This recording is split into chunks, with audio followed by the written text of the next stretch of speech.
dans ce nouveau vlog que je vais consacrer au livre publié chez Korrigan Éditions. Voilà, je me suis dit que ce serait peut-être plus sympa de faire des vlogs à thème. Mais oui. Ah, j'ai mon petit nuagier là, qui veut participer. Mais oui, mon petit nuage. Bon, oui. Voilà, donc du coup je me suis dit que voilà, comme j'ai plein de livres de chez Korrigan qui me font trop envie, je me suis dit voilà, donc je vais faire un vlog spécial sur, un vlog d'avis, bref. Et du coup je vais commencer par donc, le premier tome de la guerre des royaumes, un royaume d'ombre et d'épines de L.J. Anjou. Et en fait, techniquement, je viens de le finir. Donc c'est un avis à chaud. Et tout le long, en fait... Mais alors... Et en fait, tout le long, en ce qui concerne la notation, j'ai hésité pendant vraiment un long moment. Pour la simple et bonne raison que... Pas pour la simple et bonne raison, mais enfin il y a plusieurs raisons. Déjà, la première raison, le synopsis. Le synopsis nous vend... Le synopsis nous... Mais alors, je disais donc qu'il nous vend le fait que notre héroïne, voilà, s'entraîne en secret et tout, et qu'il y a un renversement qui est fait, qu'un certain jeune Grey doit du coup la protéger, sauf que voilà, il y a des problèmes au renversement, bref.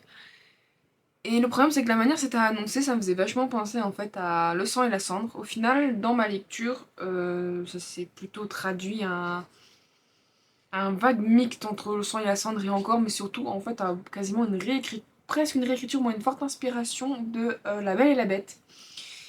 Et voilà, et au final, ben, il y a une très grande différence entre le synopsis et le livre, parce qu'au final, elle s'entraîne, oui, on la voit s'entraîner peut-être une fois, mais ça revient pas derrière, elle n'est pas vraiment une guerrière, c'est le mode, elle sait utiliser une dague, pour dire qu'elle sait utiliser une dague, c'est pas une empotée, et que par rapport au fait que c'est un monde où la femme n'a pas vraiment sa place, ben, elle est différente, et je sais plus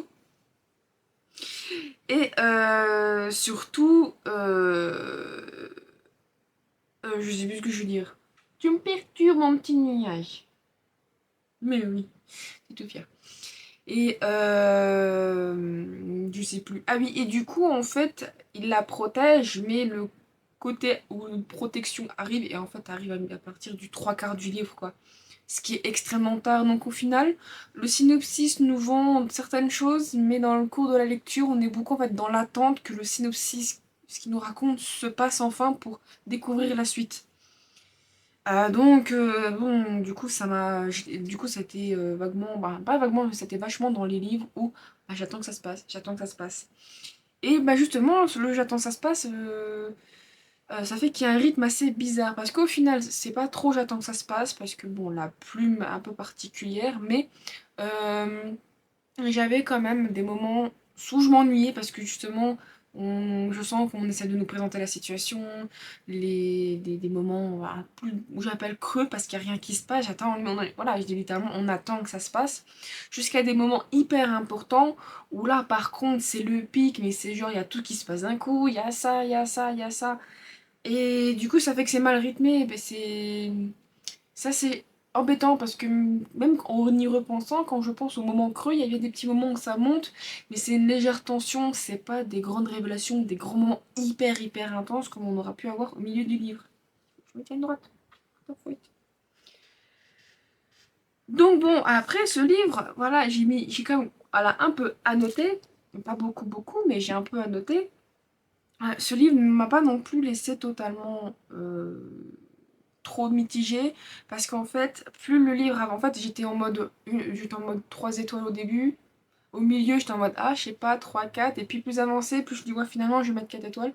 Pourquoi? Ben, parce que déjà aussi ce côté, comme je disais, Belle et la Bête arrive en fait hyper tard parce que du coup, on fait plein de mystères sur ce les jeunes Grey, donc du coup le deuxième, pas héros, mais hein, du coup c'est, on va dire pas le héros mâle, mais encore, c'est donc du coup on va dire le love interest. C'est le love interest de notre héroïne, Elise. Et il arrive. On fait un peu un pataquès et en fait on commence. Il y a des petits mystères qui est fait, comme quoi bah, du coup il disparaît tous les quelques temps, c'est bizarre, machin chose. Et bon, déjà là-dessus, il y a plein de choses, je suis en mode, ah bah du coup, c'est lui un peu... Il y a plein de personnages mystères, du coup en fait je faisais rapidement le lien, j'étais en mode, ah bah du coup ça c'est lui, ce qui fait que au moment de la révélation, c'était étonnant pour l'héroïne, mais pour moi j'étais en mode, oui, oui, c'était un peu sûr entre guillemets quoi. Et du coup, ce Légion Grey, je sais plus ce que je voulais dire.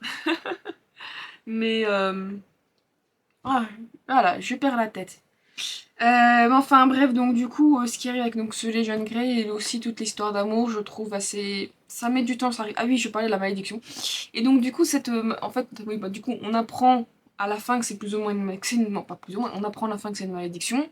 Et le problème, c'est que ça arrive quand même à partir du trois quarts du livre, où du coup, bah, c'est seulement l'amour qui pourra le libérer. Et littéralement, toute la scène se passe un peu comme La Belle et la Bête. Après, ce que j'ai... Du coup, c'était en mode, bon, bah voilà, vu que c'est un peu... à cause de fil blanc, mais du coup, c'est en mode, ben, c'est sûr que ça allait se passer comme ça, quoi. Donc du coup, voilà, après tous ces points négatifs, aussi des fois j'ai du mal avec le fait qu'il y a plein d'espèces, mais je ne sais pas si c'était à chaque fois comme les êtres de la nuit ou les failles. Je n'ai jamais... Je pense que... Moi au début je comprenais que les êtres de la nuit, les failles et machin chose, et en fait non, les failles sont des êtres de la nuit, donc c'était assez particulier. Par exemple aussi, on comprend que bah il y a le terme mesmer qui peut être comme la furie qui est la magie en soi. Donc des fois il y a plusieurs termes, et je trouve qu'il n'y a pas de lexique ou quelque chose qui pourrait faire la différence.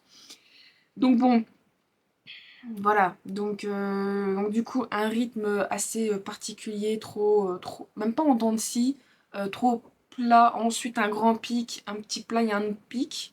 Ce qui fait que on traîne au début de la lecture pour que ça, voilà, c'est littéralement presque un moteur diesel, ça a énormément de mal à démarrer et quand ça démarre, c'est, voilà.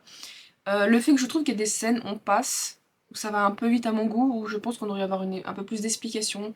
Des fois, il manque un petit peu, vraiment un vrai marqueur de temps ou un petit peu plus une explication sur le lieu. Des fois, je comprenais pas vraiment comment était le lieu, comment se passait bien l'action. Je trouve qu'il manquait quelques descriptions. Euh, du coup, un peu une intrigue où, bon, c'était pas si surprenant que ça. Il y avait bien des... Voilà, mais voilà, j'allais dire, il y a quand même des choses qui m'ont surprise, parce que bon, du coup, je vois là tous ces points négatifs, mais il y a quand même des choses que j'étais très surprise, où finalement, bah, c'est pas un truc où, on va dire vraiment en mode, ah bah du coup, plein de révélations, sont amoureux, ils restent ensemble. Il y a des choses à la fin qui m'ont extrêmement surprise, et j'étais en mode, bah mince, et plus je me rapprochais de la fin, plus je me disais, putain, il me reste même pas un chapitre, comment que ça se passe? Non. Et même encore à la fin, on a d'autres révélations où j'étais sur le cul, et j'ai fait, mais ça se passera pas comme ça. Mais j'ai quand même bien aimé parce que du coup, l'héroïne, elle a quand même elle a vraiment un changement, même si j'ai un peu de mal avec son caractère. Je vois le changement de la princesse qui essaye, qui a des volontés, des rêves un peu d'enfant, commence à se prendre plein de choses en pleine face et qui en a un petit peu marre de se laisser, de laisser le destin voilà, se faire et du coup de prendre les choses en main. Et j'aime beaucoup ça. Du coup, il y a aussi plein d'événements qui l'ont marqué que je vais pas dire, risque à spoiler. Donc voilà, et du coup, au final, qu'est-ce qui m'a fait quand même mettre 4 étoiles? C'est le fait que j'étais quand même accrochée. J'avais parfois vraiment une sensation de stress au moment où je devais stresser, je sentais mon cœur battre. Et parfois je lâchais une petite larme. Oh, je sentais les larmes venir, puis j'ai ma technique pour faire non, non, ne pleure pas. Je me suis dit, autant que le cœur se mette à battre, bon, voilà, quand t'es dans la lecture, je me dis, il y a toujours un moment où je suis un peu en stress pour l'héroïne ou quoi que ce soit. Là, il y a certains moments où je devais l'être, je ne l'étais pas, et d'autres où je devais l'être, je l'étais. Donc je me suis dit, ce livre m'a quand même fait ressentir des choses. Donc au final, voilà pourquoi je lui ai mis 4 étoiles. Après, le code couleur, il n'est pas encore totalement bien fait et j'ai pas voulu tout ressortir. Il y a quand même des moments où, moi je crois que voilà, de tout ça quand même, je n'ai pas mis parce que il y avait rien qui se passait. Mais bon, bref. Je vais quand même continuer la saga, même si mon calme, je sais pas s'il est trop gentil parce qu'il est à chaud. C'est presque un 3,5 4, voilà. Il y a peut-être des gens qui peuvent se dire ouais non c'est trop lent, c'est pas assez bien. D'autres aussi qui peuvent dire oh non en fait c'était trop bien. Bon, bref, moi j'ai un peu bref de mal. J'espère vraiment que le tome 2 se passera un petit peu mieux. Après je me dis on n'aura plus toute cette phase où on va on attend, on découvre le monde, on a l'explication, l'héroïne, bidule chouette. Je me dis, bah vu que tout déjà c'est bon, là, tout a démarré, les complots, les machins choses, tout a fait. Donc automatiquement, le tome 2 enfin, on va reprendre littéralement, je pense au moins. Si ce n'est pas, si c'est pas tout de suite à la fin du tome 1, je me dis des fois ça peut arriver il y a 2 semaines où du coup l'héroïne elle a dû faire des choses, le temps de s'installer, des trucs comme ça. Euh, donc voilà. Et par contre, il y a une chose, je me suis rendu compte, et je trouve que du coup ça gâche un peu, c'est que le vrai nom en anglais de ce titre, ce n'est pas... en anglais c'est The Curse of Shadow and Thorn, qui est donc la malédiction des ombres et des pines. Et du coup, ils ont préféré choisir le titre Un royaume d'ombre et d'épines. Et je trouve que bah, le titre français, il correspond à rien. J'ai l'impression que c'est un titre extrêmement générique et que donc la malédiction d'ombre et d'épines, il rentre en fait vachement mieux dans pour l'univers. Ça colle vachement mieux avec du coup ce que veut nous vendre ce que veut nous vendre l'autrice, parce que typiquement, je pense que j'aurais tout de suite qu'il y avait un problème de malédiction, ben j'aurais peut-être pensé autrement, parce que là, je m'attendais un peu à, typiquement, comme j'ai dit, à la sang, la sang, où je m'attendais à vraiment un système de royaume, de machin qui veut prendre pour faire pour du coup, techniquement, assouvir une vengeance due à des royaumes, parce que c'est un autre être d'un autre royaume. Là, on était vraiment plus ben, sur la concentration de notre héroïne, et donc par la suite jusqu'à les jeunes Grey qui du coup est maudit, du coup toute cette malédiction en fait est hyper importante parce que voilà. Donc bon, j'en dirai pas plus. Donc voilà, du coup je pense que j'ai assez bien résumé. C'était pas trop mal, j'ai quand même passé un assez bon moment de lecture. Maintenant, je m'attendais quand même à beaucoup mieux, mais c'est pas non plus totalement mauvais. J'ai vu des livres moins, quand même beaucoup plus mauvais que ça. Bref, donc je sais pas quand sort le tome 2 mais bon voilà. En tout cas, je vous laisse là et... Hey, c'est parti pour donc un autre livre de chez Corrigan Édition. Et donc j'ai réussi à lire La maison aux ailes déployées donc de la série Le Royaume des Corbeaux. Donc c'est le tome 1. Voilà, avant de vous donner mon avis, je crois pas que je vous l'ai présenté ce livre, mais j'en avais parlé dans mon book haul. J'ai donc acheté des lices en tasse, donc pour faire plein de boissons, voilà. J'avais envie de tester par exemple Pumpkin Spice Latte, donc vous avez pu voir dans le vlog sorcière qui s'est mal terminé. Je vous avoue que la boisson n'était pas très bonne. Et là, cette fois-ci, donc j'ai testé le mochaccino normal, voilà. Et du coup, bah, il est là, je vais goûter avec vous. Je me dis, ça peut être sympa dans les vidéos de vous montrer, ben, celle-là c'est bon, celle-là c'est bon, celle-là c'est pas bon. Et voilà, tout simplement, j'adore aussi déguster des bonnes boissons chaudes. Donc du coup, c'est fait avec du chocolat noir, un petit peu d'eau, et je pense que c'est plus histoire de délayer en fait le chocolat noir. J'ai pas totalement respecté la recette comme d'habitude, c'est juste qu'au lieu de dire je fais chauffer l'eau dans un coin avec un petit peu le chocolat, de le délayer, je fais chauffer le lait d'un autre côté, je mets ça un peu tout et je mélange, j'ai tout foutu dans la casserole, j'ai tout mélangé, j'ai juste pas fait la mousse de lait et heureusement parce que le café, j'ai pas fait les 70 millilitres précisément parce que bon, moi j'ai une CNCO, mais enfin c'est un peu compliqué en fait avec ma machine. Du coup, j'ai fait tout comme ça. J'ai pas mis de sucre, il n'y a pas de sucre ajouté, bien évidemment. Et j'ai mis du lait normal parce que bon, j'ai pas de lait végétaux. Donc voilà. Et du coup, bon, on va voir ce que ça donne.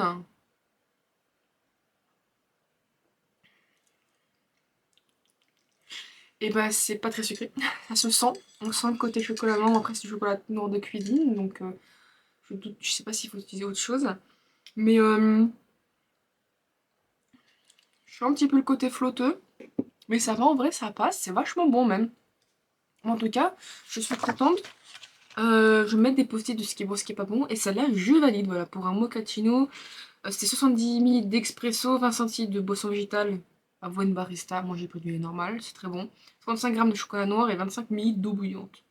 Voilà, moi personnellement, j'ai juste écoulé le café dans un autre coin, j'ai tout fait chauffer, mis dedans.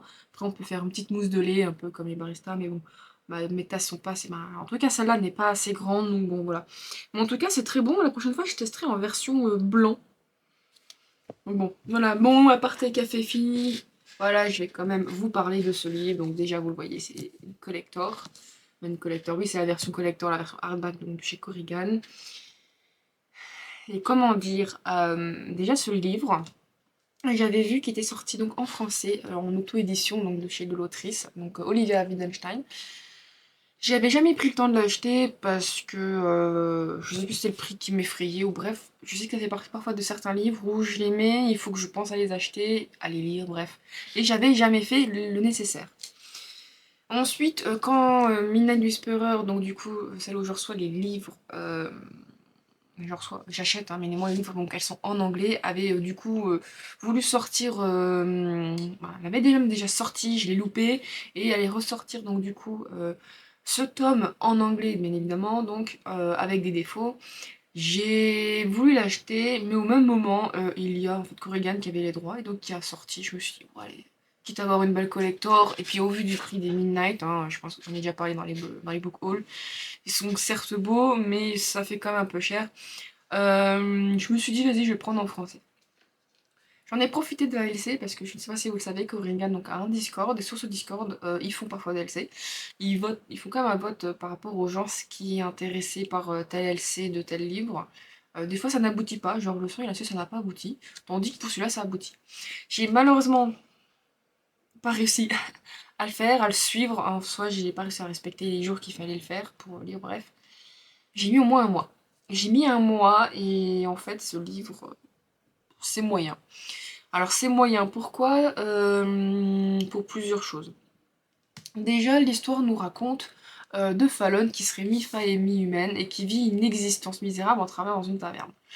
Ils ont plus cette taverne, malheureusement, il y a des filles de joie et des chambres, donc du coup parfois considère que cet endroit est un bordel, ce qui a tendance à parfois l'énerver, ce qui en vrai parfois est énervant.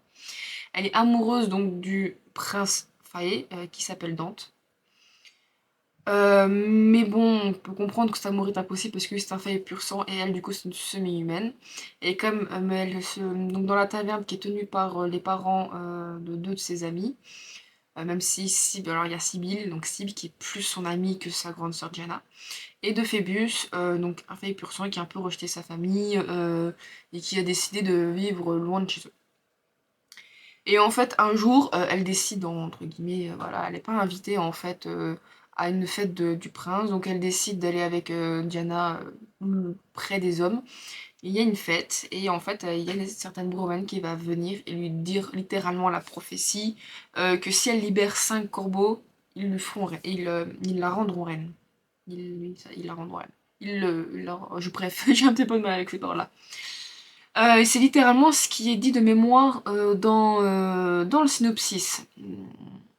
Voilà, c'est jusqu'au jour où un oracle prédit à Fallon un avenir dont elle n'aurait pas osé. Elle pourrait bien devenir reine à condition qu'elle libère une créature ailée aux immenses pouvoirs. Voilà. Et donc du coup, nous allons donc suivre Fallon à ses tentatives de libérer les corbeaux. Et en fait, à partir du moment qu'elle en libère un, ce dernier va l'aider en fait à aller trouver les autres pour les libérer au fur et à mesure. Je trouve que le principe est bien. Mais déjà, au niveau de l'histoire, j'ai un très gros problème parce que justement, c'est dit tout de suite dans le synopsis, il faut qu'elle libère les 5 corbeaux et pour qu'elle puisse du coup devenir reine. Donc, je vais dire que techniquement, on sait qu'elle va, on va dire, il y a de fortes chances qu'on sait qu'elle va réussir à les libérer. Donc, du coup, dans l'histoire, ben, en fait, pendant les un tiers du bouquin, je savais qu'elle allait libérer et éventuellement de devenir reine. Du coup, pendant un tiers du bouquin, il y a une trop grande volonté de présenter en fait l'univers et c'est très long. Enfin, pas l'univers, mais au moins déjà un petit peu c'est de nous présenter Fallon, l'univers dans lequel elle évolue, ce qui en soit bien, les relations qu'elle peut avoir avec les autres, la vie et tout. Mais déjà, le problème, je veux pas dire que c'est lent, mais le problème c'est que sur 600 pages, quand même, c'est un livre de 600 pages quasiment, je passe quand même, bon, 150 pages, presque 200 à me faire chier, je suis désolée, mais à ce que sa grand-mère, du coup, elle est contre, machin chose, des choses qu'on sait déjà, et du coup, je trouve pas ça du tout agréable. En plus, je n'arrive pas avec Fallon, tout simplement. Je pense que c'est lié à l'écriture, du coup, déjà de un l'écriture, je trouve qu'il y a des moments où ça saute, il n'y a pas un bon lien, j'ai l'impression de manquer un paragraphe, il y a quelque chose de gênant. Et ensuite, Fallon, même sa voix est écrite à la première personne. Bref, j'ai mon avis sur la première personne. Et en fait, j'arrive tout simplement pas à rentrer dedans. J'arrive pas à apprécier Fallon. À un moment donné, en plus, elle va justement, quand elle trouve le premier corbeau, il y a des flèches d'obsidienne dessus. ou de fer, je sais plus, je crois que c'est flèche d'obsidienne, c'était flèche d'obsidienne. Elle se blesse. Moi, je comprends que du coup, ça lui a blessé au niveau du bras, comme ça. Et à aucun moment, à moins que j'ai loupé, hein, j'ai comme fait attention, hein, mais à aucun moment on a le «Ah, je me suis blessée, mon Dieu, la douleur est lancinante, c'est embêtant, je sens le sang, ou je sens le sang chaud couler le long de mon bras», quelque chose comme ça qui me ferait comprendre qu'elle a mal et tout. En fait, non, j'ai l'impression que genre elle aurait pu se piquer, un moustique l'aurait piqué, en fait, ça aurait été la même. Donc, du coup, je me dis c'est quand même censé être une grande blessure. Et je n'ai pas ce ressenti de elle s'est blessée, c'est attention, elle a une douleur, ça va la déranger. Limite, ça la dérange pas plus quand elle porte un sac, c'est même pas ah la douleur m'empêche, non, non, c'est voilà quoi. Du coup, je trouve ça dommage parce que c'est ça permet de- ça me fait vraiment une distance en fait entre le personnage et moi, j'arrive pas à l'apprécier, un petit peu plus à ressentir ce qu'elle ressent quoi. C'est un peu comme l'amour avec Dante. euh, Franchement, en fait, elle était vierge et quand elle fait sa première fois avec Dante, j'arrive pas à ressentir ce petit quelque chose et en fait depuis le début son amour, je veux pas dire qu'il est vain mais un peu, et le problème c'est que j'arrive même pas à ressentir justement de la tristesse pour elle parce que son amour est vain, et quand elle fait sa première fois, même elle est en mode bah c'est fait, enfin elle est libérée, et même moi j'étais en mode ouais ben c'est fait mais c'était gênant, bah, ça va, c'est pas si gênant que ça, mais j'étais en mode bah ouais t'aurais peut-être pu attendre parce que bon j'ai pas l'impression que ça soit le bon, et surtout je me dis bon pour ça franchement je sais pas, elle aurait pu faire du cheval pour se claquer les mains, enfin autre chose, mais passer avec quelqu'un qui qu'elle aurait peut-être un peu plus désiré, elle en est amoureuse, mais je ne sais pas si c'est plus l'amour de jeunesse et du coup elle est restée là-dessus et qu'elle a pas réussi à évoluer ou autre. Et du coup c'est un peu énervant.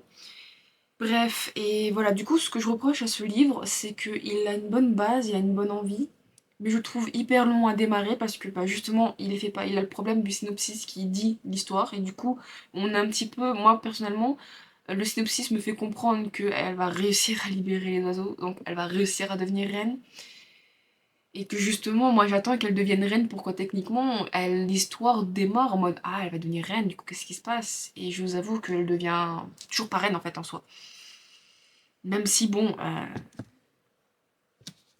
c'est une trilogie, bon, je vais pas spoiler, mais bon, on a littéralement, alors je ne sais pas si c'est que dans le collector ou dans l'autre, mais on a littéralement le portrait, voilà, le père tourné de cet homme-là. Il y a les oreilles rondes.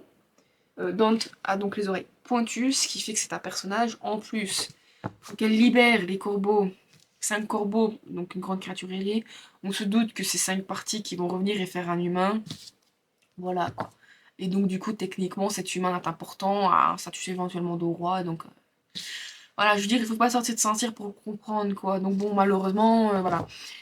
Donc du coup, ce qui fait que voilà, il y a tout un truc dans le récit, voilà, j'arrive pas, et à la limite, j'ai commencé à l'apprécier, bah justement à partir du moment qu'elle commence déjà à libérer le premier, et qu'elle se met vraiment à chercher le deuxième, parce qu'en libérant le premier, bah du coup, l'oiseau a une demi, il est présent mais il peut pas parler, et en fait, si on comprend que bien plus tard, il peut lui envoyer des images, et il lui envoie des images du deuxième, et elle comprend donc qu'elle doit partir, et c'est là vraiment en fait que je trouve l'aventure démarre. C'est à partir du moment qu'elle part de chez elle que je trouve que ça devient enfin intéressant. Mais le problème, c'est comme j'ai dit, au fait de l'écriture, ça souffre de certains moments d'un peu plus de détails, de contemplation, euh, et du fait que je trouve que je n'arrive pas à rentrer dans le personnage, bah ça gâche en fait ma lecture, ce qui fait que j'avais énormément de mal à lire, j'ai dû me traîner, et à un moment donné je me suis dit vas-y pose-toi et lis-le d'un coup, ce qui fait que j'ai un peu plus apprécié. Et à la limite, j'ai préféré même le personnage de Laure, ça je crois que c'est Laure. Le personnage de Laure en fait, qui du coup parfois parle avec Fallon, et en fait j'aime bien ces petites joutes verbales. Et limite j'adore l'épilogue en plus, parce que du coup on a du point de vue de Laure, et je sais pas, il y a quelque chose dans ce personnage, pourtant c'est la même autrice, mais il y a quelque chose dans ce personnage qui fait que j'apprécie beaucoup plus. Voilà. Donc bon, après c'est pas totalement mauvais parce que je trouve que l'univers est sympa, il dépeint quand même une certaine volonté. Par exemple, Fallon, elle est enfin, elle est végane, elle ne mange pas du coup les animaux, et je trouve que ça va avec son caractère dans le sens où elle parle aux animaux, elle est pour les animaux, elle apprécie les animaux, donc elle va dans sa logique de ne pas manger des animaux. En soi, ce qui est très bien. Je trouve qu'il y a quand même une cohérence avec le personnage, le fait qu'en soi j'ai l'impression que c'est un young adulte quand même, même si elle a 22 ans, mais je trouve qu'elle a un côté très naïf, et du coup on aurait presque dit une jeune de 17. Donc bon voilà, des fois elle a comme elle a une manière de penser, mais on sent que de par le scénario elle va faire autre chose. Donc c'est assez particulier. Donc bon, mais j'apprécie quand même en fait, j'apprécie le livre parce qu'à partir du moment qu'on a l'or, voilà, en fait c'est l'or qui va commencer à faire un certain tournant dans le livre, où du coup on va déjà avoir un autre point de vue de toute l'histoire, dans le sens de du côté historique par rapport donc au royaume, une histoire non modifiée par les vainqueurs.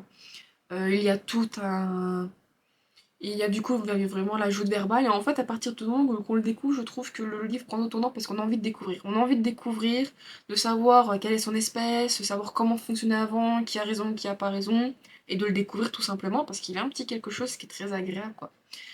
Au moins, les dialogues sont vivants, c'est très bien parce que même si le personnage a un petit peu de mal, au moins les dialogues faisaient que Fallon me paraissait un petit peu plus vivante parce que bon, des fois, franchement, au niveau de l'écriture, j'avais énormément de mal. J'avais envie de la rentrer, de la baffer, de lui dire c'est bon, avance, fais autre chose, je sais pas, mais bon.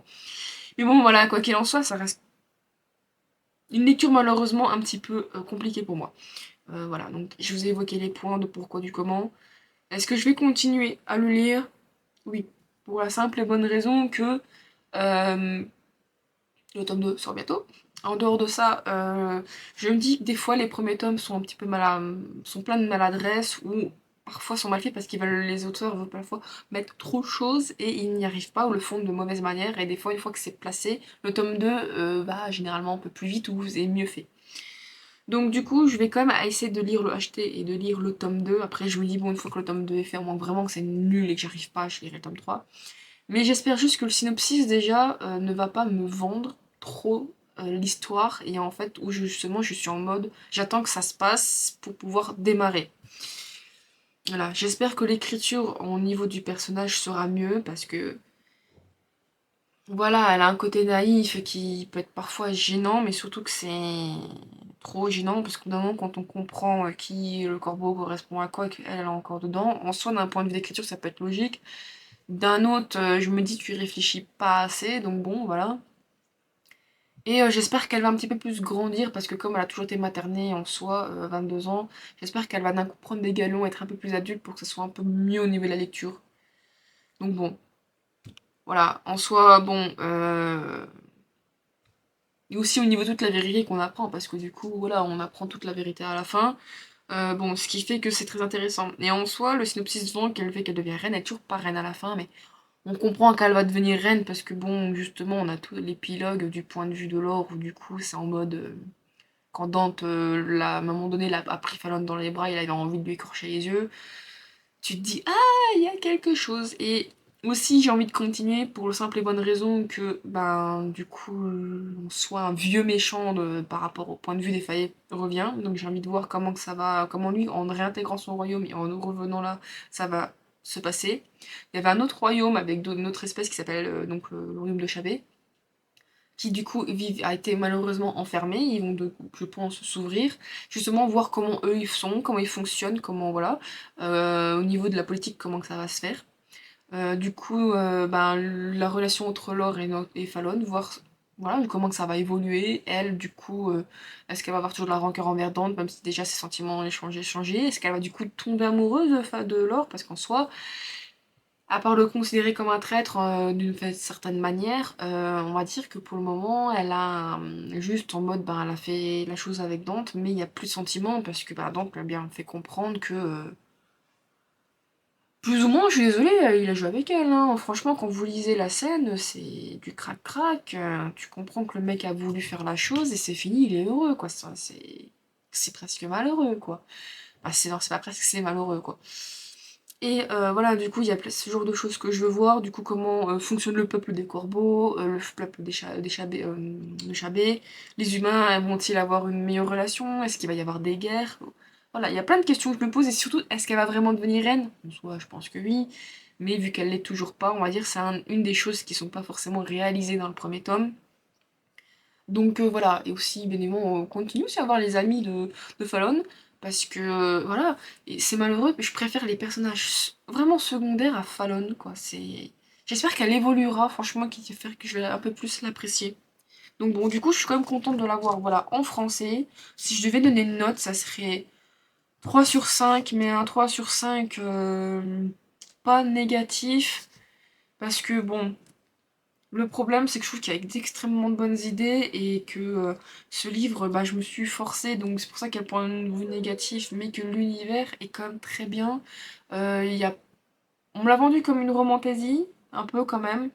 C'est plus une fantaisie qu'un fond de romance dans le sens où ben, je me dis, voilà, elle a pensé aimer quelqu'un, et c'est vrai qu'on n'était pas là pour que l'amour se développe, donc du coup on peut être des fois moins pressé parce qu'on voit moins l'amour se développer.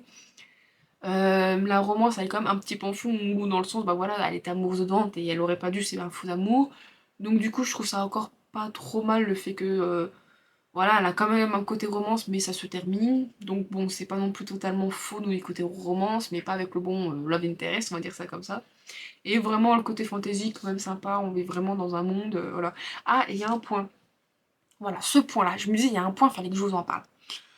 Alors, je vous avais déjà parlé par rapport au Chasseur de Flammes et le Royaume des damnés. Je vous ai parlé d'un truc que je déteste et que là, elle y est. C'est que le fait, on est d'accord que du coup, on va dire Fallum parle en faille. Et donc, ils sont même dans le royaume de Luce, je crois, et donc du coup, ils parlent en lucin. Donc, ils se comprennent tous. Et il y a de nouveau, donc du coup, si elle utilise plutôt, je crois, l'italien, pour faire un peu les paroles de Luce. Et il y a encore le terme nonna, mama, machin chose. Je suis désolée, s'ils se parlent tous en lucin, je veux dire, je parle à ma mère, si je parle en anglais, je vais dire mother, je parle d'un coup à me dire maman, si je parle en anglais, du coup tous mes termes sont entre guillemets des termes normaux.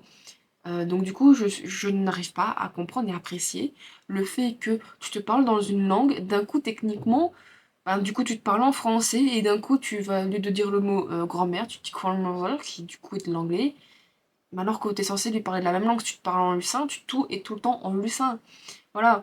Et justement, il y a un moment donné le terme des corbeaux, et notre héroïne ne parle pas le corbeau, donc quand Laure lui parle en corbeau, et ben elle pige rien. Et c'est normal, parce qu'elle est censée parler lucin, lui parle corbeau, donc c'est normal qu'on va retrouver des termes en corbeau, euh, donc en italique et tout, qu'elle va se dire c'est quoi ça?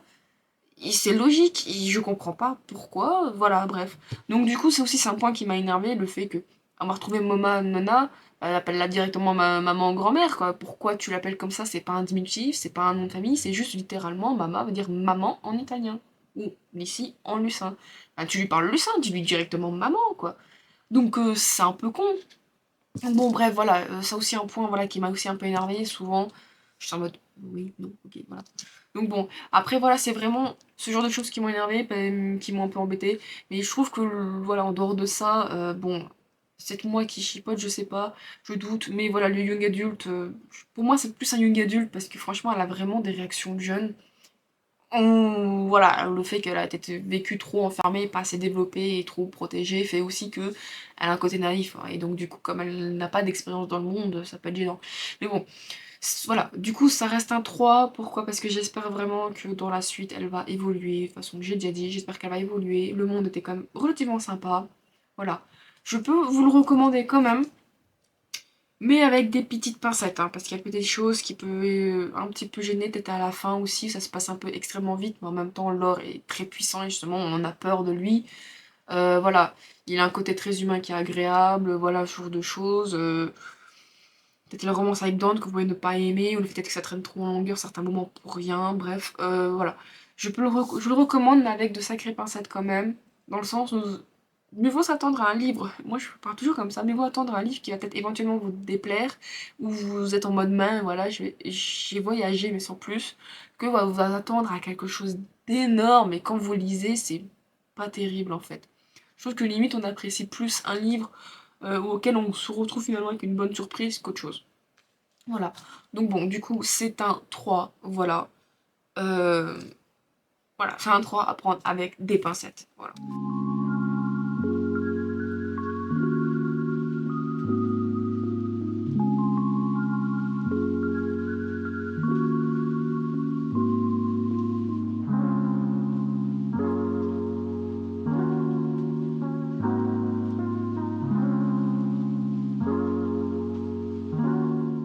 Hello.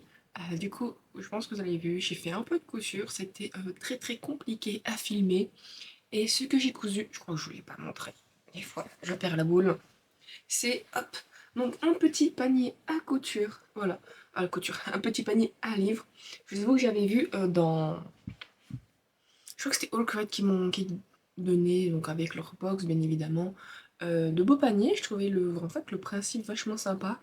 Et c'est vrai que moi quand je fais ma palle, bah alors, quand je fais un peu mes pales ou que je mets déjà des livres de côté pour pouvoir les lire tout de suite en mode ah bah c'est à côté, bah, en fait je les empilais, sauf que bah, en les empilant, c'est pas forcément l'ordre de lecture ou le moment que je voulais lire. Donc du coup, je me suis dit bah tiens je vais faire un petit panier. Donc j'ai pris un peu du tissu à droite à gauche qui traînait entre guillemets. J'ai quand même pris un truc techniquement d'un vieux pyjama comme ça un peu molletonné pour protéger le livre. Et je suis pas mécontente, bon je suis pas une grande pro, il y a des défauts, voilà, mais je suis très contente de là ce qu'il donne à côté de un peu mon bordel. Mais oui, mon petit nuage. Et donc du coup, voilà. Alors, le seul défaut, c'est qu'en fait, il y a des livres, ça rentre pas du tout. Je me suis basée vraiment sur, on va dire, ce genre de livre, on va dire du brochet relativement classique. Je pense que voilà, vous l'avez un peu vu. Voilà, donc tout ce qui est un peu beau, ça c'est du coup on va dire classique mélodie de poche.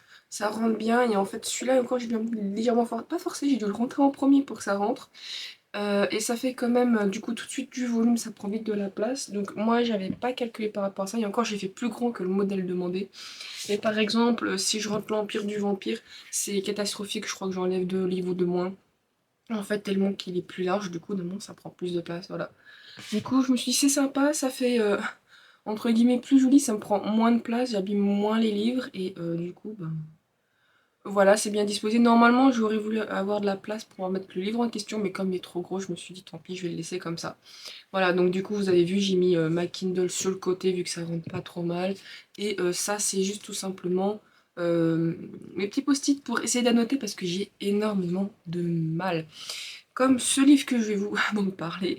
Donc c'est bien évidemment un autre livre de Corrigan. Par contre, je voulais faire 4 livres. Je voulais faire 4 livres à la base dans cette vidéo, sauf que je me suis rendu compte que je ne lis pas forcément des Corrigan à la chaîne. Voilà, bref, mon rythme de lecture me permet pas. Et je me suis dit, au lieu de vous proposer une très longue vidéo qui peut être lourde quand même à regarder, moi je sais que j'ai beaucoup de mal avec la preuve de concentration, je me suis dit, je vais plutôt en faire 3, comme ça sera relativement bien et suffisant. Et donc le livre que j'ai du beaucoup de mal à noter, je crois qu'il y a un petit post-it. C'est Les Garçons Perdus. Donc c'est le premier tome de la série La Mémoire des Cendres. Voilà. Donc j'ai cherché, en fait à la base, c'est M. Stern avait publié ce livre en auto-édition. Voilà. Et je crois que c'était en 2021. J'avais recherché. Je sais plus, je crois que c'était sur Booknote, il y avait déjà une couverture et en fait il y avait l'ancien ISBN, on peut rechercher que l'ISBN, quelques informations. Du coup j'ai réussi à trouver, donc j'étais assez surprise parce que pour le moment Corrigan publie relativement que des auteurs, enfin, plutôt des autrices qui sont américaines, anglophones du moins. Donc du coup c'était que de la traduction, donc c'est la première fois que c'est une autrice française. Je trouve qu'ils auraient dû mettre ça quand même un minimum en avant.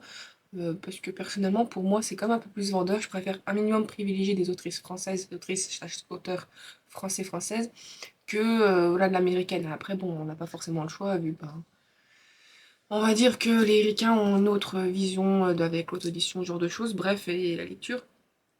Quoi qu'il en soit, je trouve que ça aurait pu être vraiment un argument à mettre en avant, parce que du coup, automatiquement, je n'aurais pas la même vision du livre. Et souvent, je sais, je n'ai pas la même critique. Et là, j'ai senti quand même que c'était relativement français aussi.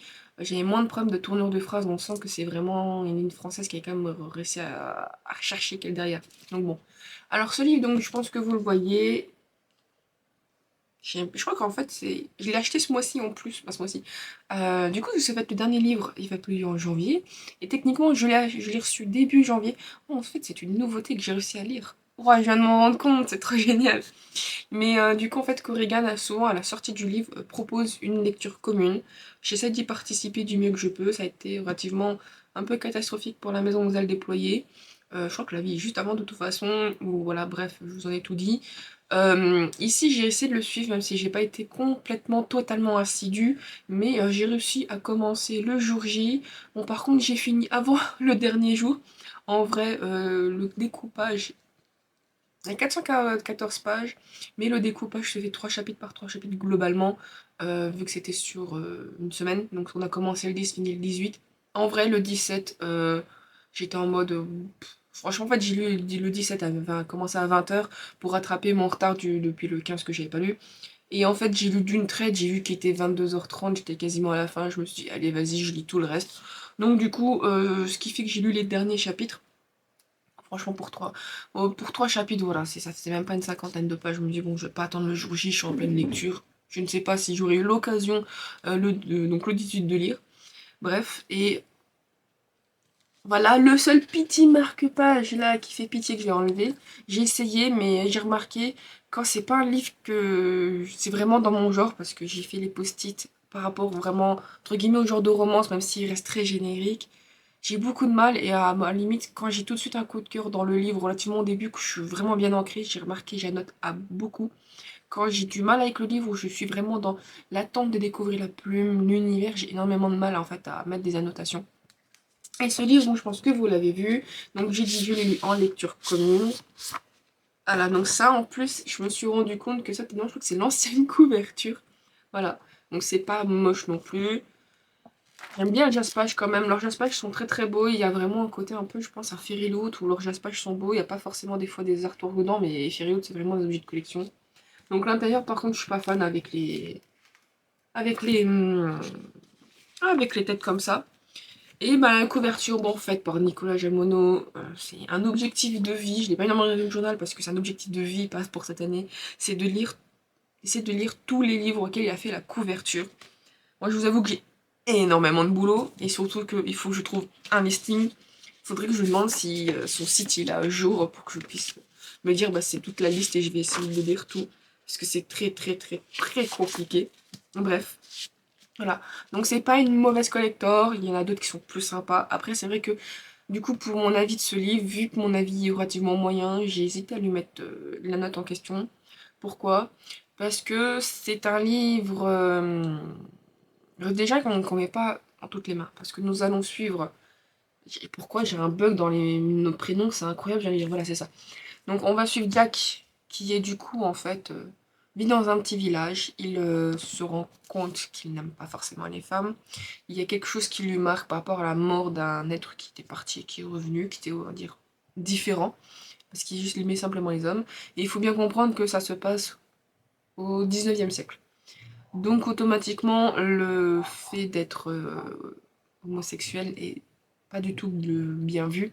Et d'après ce que j'ai encore compris, c'est que vu qu'on est en Angleterre, j'ai l'impression que c'est plus punitif qu'à Paris. Parce qu'à un moment donné, il va à Paris et il y a moins ce côté punitif qui est mis en avant. Mais justement, je vais en venir après, il y a un problème pour moi avec la plume. Donc du coup, sa mère décide de faire en sorte qu'il parte en ville où comparé à là où il vit, où c'est un petit village, automatiquement, il sera un peu moins stigmatisé, il pourra plus partir, je veux dire, dans un autre coin de la ville, bref.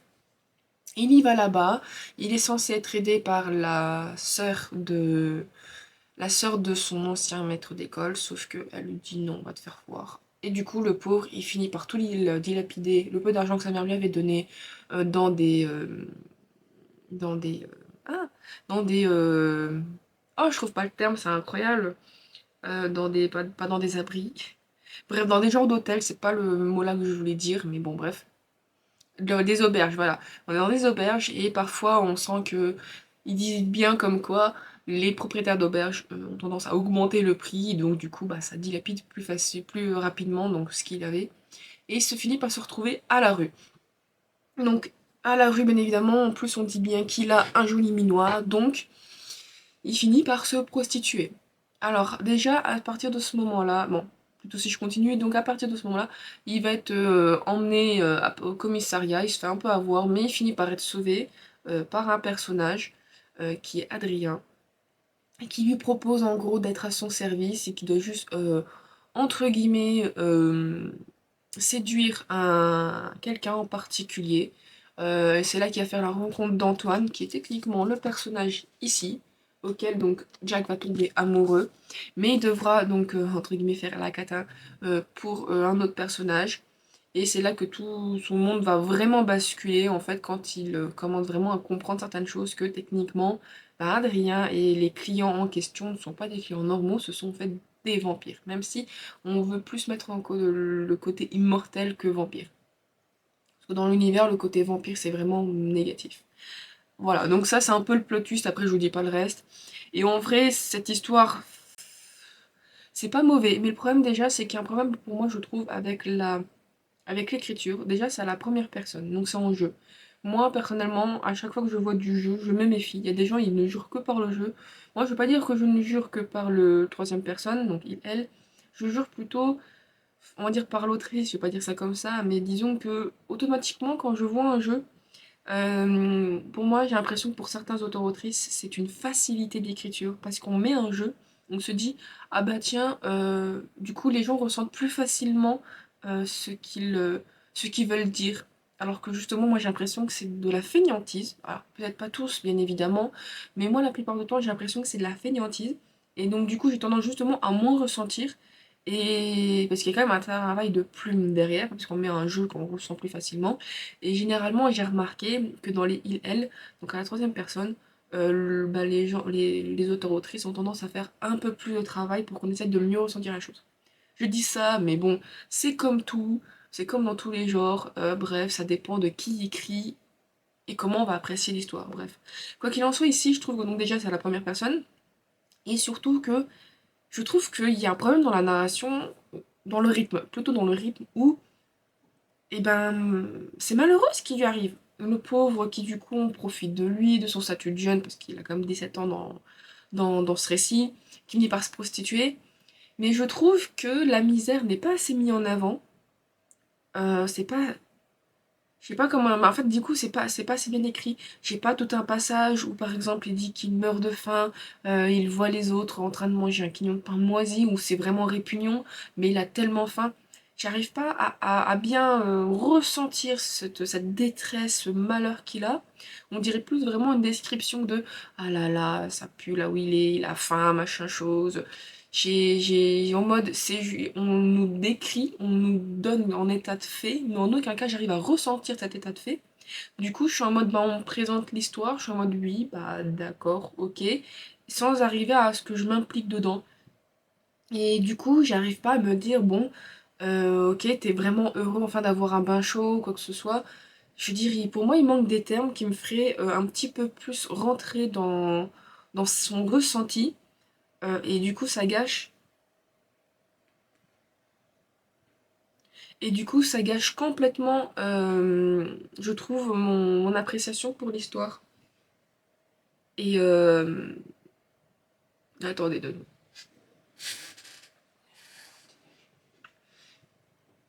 Voilà, donc je trouve que ça gâche totalement en fait le ressenti que j'aurais pu avoir pour l'histoire.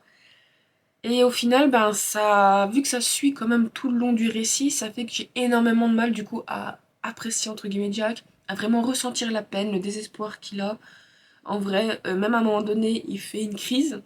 Cette crise, je me doutais plus ou moins de pourquoi il la faisait, mais il en pleure et tout, il a vraiment une sensation de déchirement. Et le problème, c'est que ben, comme j'ai du mal avec la plume, le fait de rentrer dans le personnage, ben, je suis en mode ok, voilà, ok, c'est un état de fait, d'accord, mais je n'arrive pas à vraiment ressentir la chose. Donc pour moi, je trouve que c'est un peu gâché, et du coup, automatiquement, vu que ça suit tout le reste du récit, ben, ça entache du coup la lecture. Du coup, ce qui fait que donc, comme j'ai dit, j'ai du mal à apprécier le personnage de Jacques, même si déjà de base, j'ai un petit peu de mal à l'apprécier. Pourquoi? Ben disons que déjà, on sait pas pourquoi son caractère change. Bon, d'accord, après, des fois, des choses dans la vie, on comprend pas, ça fait changer quelqu'un, il n'y a pas de souci. Mais disons que ça passe un peu d'un personnage sage et calme à un peu forcé, je sais pas comment dire ça, un peu tête brûlée, on va dire ça comme ça. Du coup, bon, j'ai un petit peu de mal avec son caractère. Il est jeune, donc 17 ans quand même.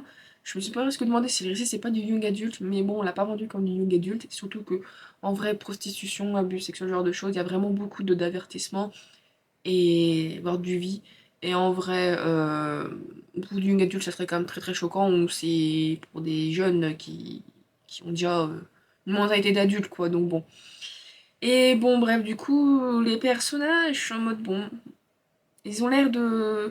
Autant Jack, c'est un peu logique avec le récit, malheureusement, il est obligé parce que bah, ça reste un jeune qui a pas pas qu'il n'y a pas d'attache, mais ouais, il a pas d'attache, il a pas d'aide. Donc quand on lui propose avec de l'argent à la clé pour qu'il soit plus tranquille, bah automatiquement il va accepter. Il a quand même son caractère qui change un minimum. J'ai l'impression quand même qu'il est un peu plus grandi. Après, vu ce qui lui arrive et vu ce qu'il y a dans le récit, je peux éventuellement comprendre. Je vais essayer de pas spoiler, bien évidemment.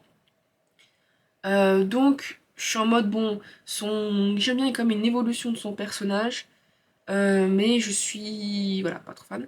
Et en ce qui concerne Antoine, bon, du coup, je dirais que son histoire à lui, on apprend que c'est un prince. Il y a des choses qu'il n'a pas encore. Par exemple, les princes, c'est un prince vampire, mais dans l'univers ici, quand tu nais naturellement vampire, en fait, tu n'es pas tout de suite vampire. Tu peux quand même boire du sang et tout, mais t'as pas la nécessité comme les vrais vampires. C'est juste que du coup, ton statut de vrai vampire qui va vraiment se déclarer, où tu te rappelles au soleil, ce genre de choses, bah en fait, on apprend que il n'y a pas d'âge et tout, c'est que ça peut arriver du moment ou à un autre. Donc ça peut prendre des jours, des semaines, des mois, des années. Du coup, c'est assez particulier parce que du coup, ça reste très flou. Voilà. Donc en ce qui concerne l'histoire, c'est assez. C'est peut-être pas mal, je trouve, dans le principe, mais avec la plume qui rame, ça a beaucoup de mal.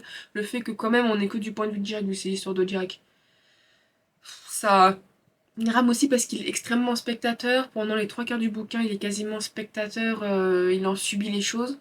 Il n'y a que vers la fin, où quand il y a des grosses péripéties qui lui arrivent obligées, qu'il devient du coup acteur vraiment acteur. Et encore, il y devient acteur, mais bon, il devient acteur, après il subit quand même la suite, donc c'est assez particulier. Du coup, moi j'ai vraiment une sensation d'attente dans le récit. Attente de ok, donc le synopsis a dit que c'était ça, bon, il a réussi à séduire, d'accord, donc qu'est-ce qui se passe maintenant? On me l'a expliqué un petit peu le plan qu'il avait et qu'il devait. Bon, ça s'est pas vraiment bien passé, bref, il y a plein. Comme ça, je suis en mode j'attends. Ok, donc voilà, d'accord, ok, là, retour case départ plus ou moins. Du coup, j'étais vraiment dans l'attente et ça m'a gâché parce que bah, quand on est dans l'attente d'un récit, c'est pas agréable parce qu'on se dit que bah ok, d'accord, on le sait et on attend que ça se passe et c'est hyper désagréable. Et Antoine, ça devient un peu le deuxième personnage secondaire assez loin, mais il devient relativement important comme à la moitié du récit. Alors en fait, lui, j'ai un peu mal au cœur parce que il subit les choses aussi d'une certaine manière. Et en fait, il passe vraiment du statut du vampire prince un peu, pas sarcastique, mais si, je crois qu'il parle quand même avec du sarcasme, ce genre de choses.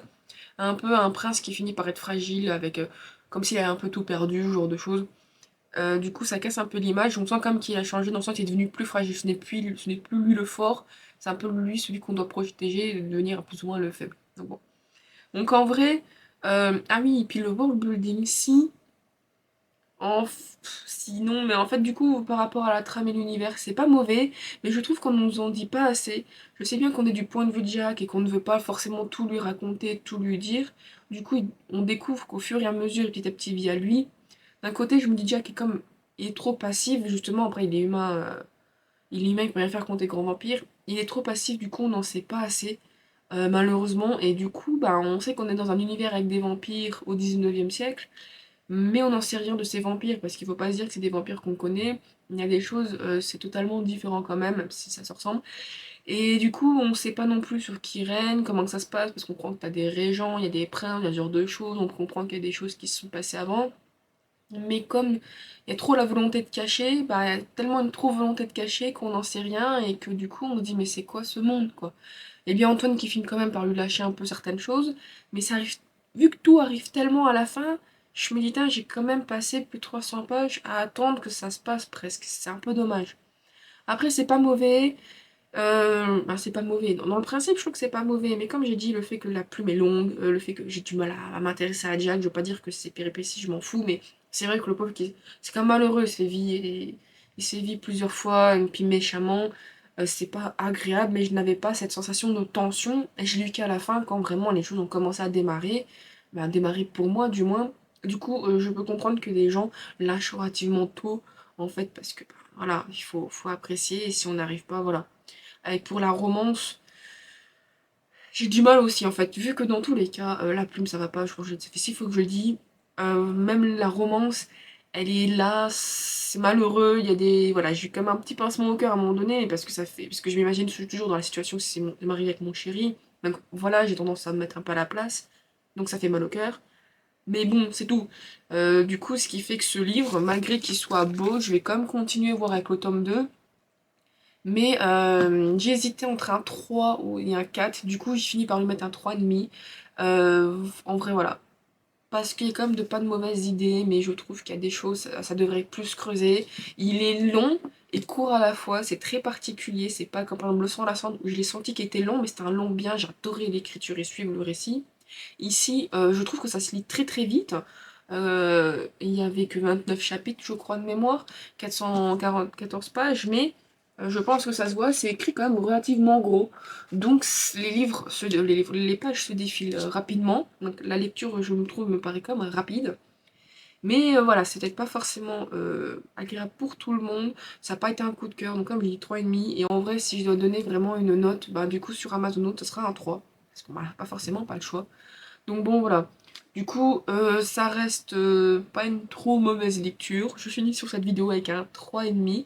Alors je me suis un peu vu que j'ai tourné ça au fur et à mesure. Je vais pas dire que les livres de Corrigan... Alors non, le premier c'était quand même un 4. Le deuxième, je crois que c'était un 3 que j'ai donné à la Maison des Déployés. Ça, c'est un 3,5. Je vais pas dire que leurs publications sont moyennes. C'est juste que bon, il y en a certains, voilà, ils ont des coups de cœur. La Maison des Déployés, franchement, j'ai pas arrêté de le voir partout, entre les éditions spéciales chez les anglophones, entre Midnight Whisperer, que je suis abonnée, plus ou moins abonnée vu que je regarde et c'est moi qui fais chaque mois, qui du coup avait fait une édition spéciale, j'ai voulu la prendre, heureusement que le français est sorti entre temps, et du coup, voilà, donc elle a une édition spéciale. Je crois que j'avais vu une, je sais plus, sur encore une autre box anglophone. Bref, et je sais que j'ai vu beaucoup de gens qui ont apprécié ce livre et qui ont mis des 5 étoiles, des coups de cœur. Moi, malheureusement, j'ai eu beaucoup de mal. Alors, comme je ne sais pas si c'est la traduction, est-ce que le vrai récit en anglais aurait été mieux, ou c'est juste l'héroïne aussi. Parce que franchement, en vrai, j'adore le world building. Ici, j'aime un peu moins. C'est vrai que, en fait, à bien y réfléchir, d'un côté, je conseillerais plus La Maison où elle déployée en termes de livres moyens, des deux derniers que j'ai lus là, que celui-ci. Mais parce que le problème, c'est que La Maison où elle déployée a vraiment un côté fantastique où l'univers est beaucoup plus agréable. Où ici, voilà, c'était plus en mode une lecture très sympathique. C'est pas mauvais, j'ai un petit peu d'espoir, mais c'est moins que La Maison où elle déployée. C'est un peu bizarre en fait, je mets un 3 pour La Maison où elle déployée, je crois, si j'ai mis un 3 et ça, je mets un 3,5, mais je recommande l'autre. C'est pas du tout logique, mais disons que j'ai pas l'impression que c'est la même catégorie. C'est une homo-romance avec une pointe de young adulte, tandis que l'autre c'est de la fantaisie, c'est une romantaisie entre guillemets, donc de la fantaisie, un fond de romance parce que c'est pas tout de suite la romance. Et surtout qu'en fait, je me dis c'est plus critiquable l'autre parce qu'il y a au moins 500 pages. Là, il y a 400 pages, mais un 400 pages rapide. L'autre, c'est un bon gros 500 pages. Donc automatiquement, quand un livre raconte moins de choses, on peut peut-être plus l'apprécier qu'un livre qui essaie de raconter plus de choses. Mais bon, bref, voilà. Je pense que je recommande à moitié ce livre. En vrai, il faut vraiment avoir le cœur accroché et aimer que le rythme passe. Euh, mais ça peut pas plaire à tout le monde. Voilà, je regrette pas trop l'avoir en collector, c'est pas trop moche. Avec avis, j'avais mis ce petit post-it pour le plot twist en me disant ah bah d'accord. En fait, c'était un vrai plot twist quand même, je m'y attendais pas, même si bon, c'était pas non plus. C'était pas marqué sur le visage du gars, mais c'était un petit peu à se douter quoi. Y a rien qui surprend dans ce livre, c'est un peu ça. Je trouve tout est un peu cousu le fil blanc du coup. Moins pour le. Si on se met vraiment à la place de Jack, oui, qu'il y a des moments ça peut être un peu plot twist, mais tout est cousu de fil blanc, donc bon, bref. Mais bon, bref, quoi qu'il en soit, je regrette pas trop. Je vais quand même attendre le tome 2 pour vraiment me donner un avis définitif. Sinon, j'attends des fois les tomes 2 pour me donner un avis définitif sur la série. Et vu que c'est français, et de toute façon, c'est dit que c'est qu'actuellement en cours d'écriture. Donc bon, faudra pas oublier la moitié de ce que j'ai lu. Il y a de fortes chances, bref. Voilà. Du coup, ce sera tout pour cette vidéo spéciale lecture de Corrigan. Donc c'est que des fantaisies bien évidemment. J'espère que ça vous aura quand même plu. N'hésitez pas à me laisser un petit commentaire et un pouce bleu. À vous abonner donc à Instagram pour ne rien louper. Et je vous dis à la prochaine. Bye bye. Ah, les abonner à la chaîne aussi. À la prochaine. Bye bye.